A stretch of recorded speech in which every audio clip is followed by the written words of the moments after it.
In the last hour, we also heard a lot on the war. President Trump says it is, quote, won, and Iran is willing to come to the table to negotiate. We are in the midst of that 5-day countdown that was set by President Trump also for Iran to reopen the Strait of Hormuz to international shipping. Iran is claiming there are no talks happening. The spokesman of Iran's top military command has come out and said that Iran's powerful armed forces are proud, victorious, and steadfast in defending Iran's integrity, and this path will continue until complete victory. Now, this comes also as Iran is launching new waves of missiles on Israel since midnight, and 2 missiles launched fell into Lebanese territory.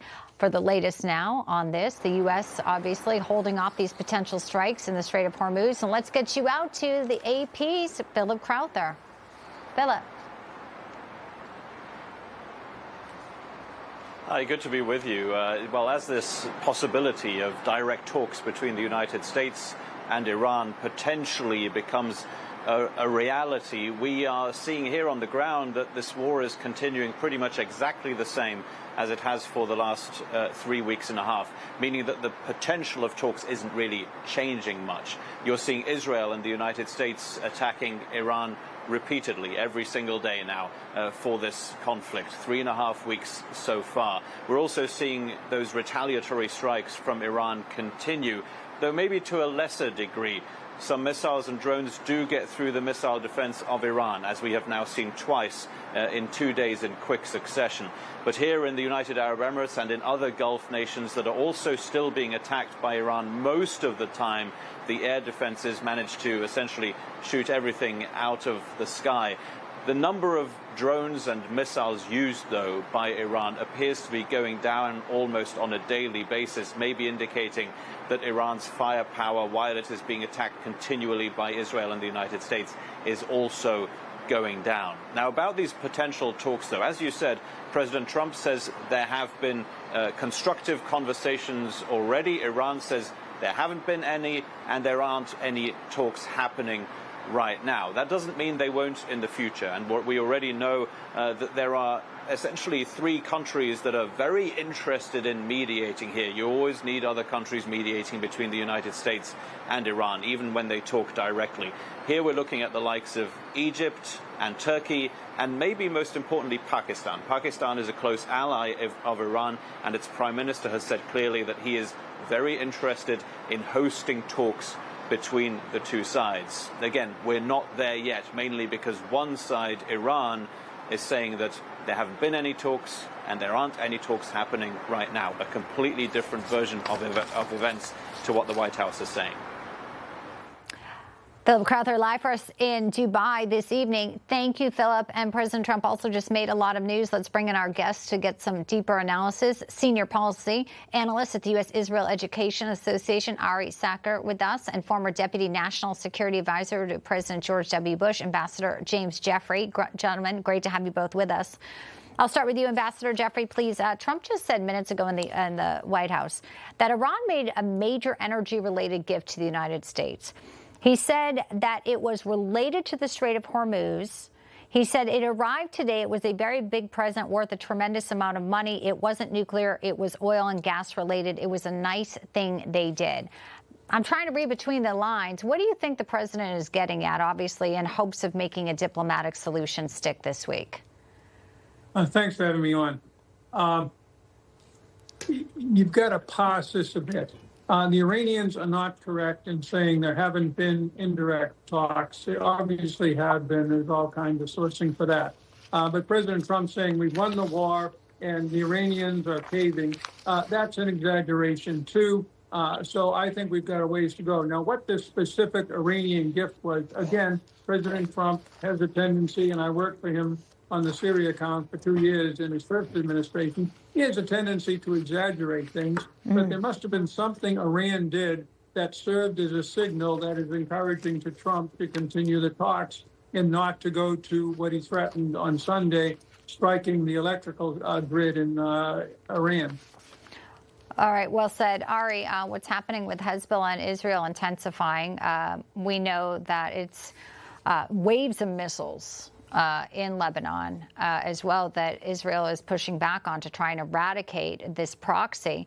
But one thing that was noteworthy in your reaction to this, Lebanon is saying Iran's ambassador designate has to leave their country. It does seem like that there is obviously a real push to weaken Hezbollah, destroy it finally, Ari.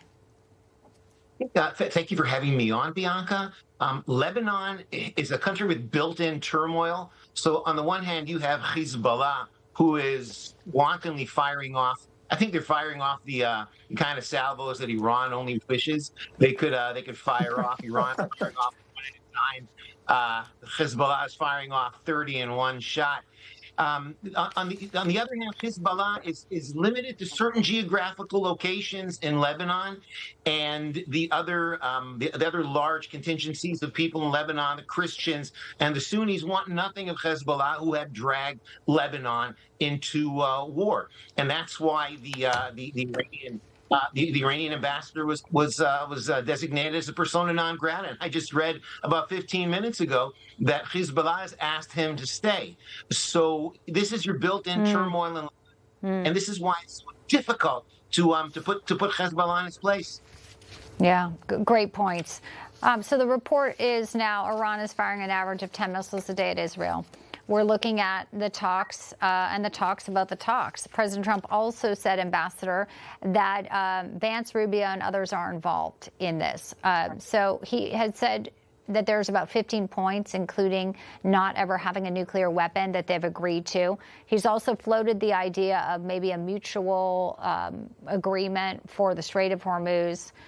I mean, it just seems like they didn't want to make a deal, and now they do. Obviously, that would be positive in a way that we wouldn't see more escalations in the Middle East, especially not just Israel, but our Gulf neighbors. But realistically, how can you trust the Iranians? We can't. First of all, the Iranians have pledged many times, including when they joined the Non-Proliferation Treaty, that they would never have nuclear weapons. I've held in my hands, when I was in the White House in 2007, intelligence gotten from a friendly partner in the Middle East that proves beyond doubt they were trying to weaponize the enriched uranium that they were working on. So they can't be trusted on that. The idea that the U.S. and Iran would share the Straits of Hormuz, who knows where that came from, but believe me, the Gulf states who rely upon that for their very sustenance, their economic livelihood, and exporting oil and gas, they don't want Iran to have any role. Iran will abuse this. Iran is not a normal state. It cannot be trusted. It is not, we can do transactional deals with them, and we may have to do one to finish this war off, but it's not going to go away as a threat to the region, beginning with the Gulf states and Israel. Ari, what do you make of NATO member Turkey? Erdogan came out with a pretty anti-Semitic sort of slant today, per usual, that sabotage of diplomatic efforts by Israel is what he's warning about.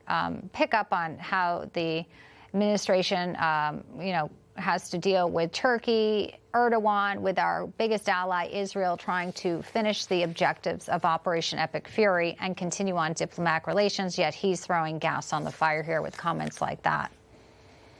Turkey has never been a friend of Turkey, has been, but Erdogan has never been a friend of Israel. And so, as you said, what he said today is completely and entirely expected. Turkey wants hegemony in the Middle East. This is something that it sees Iran is leaving a vacuum, and hegemony abhors the vacuum, and Turkey wants to take that place.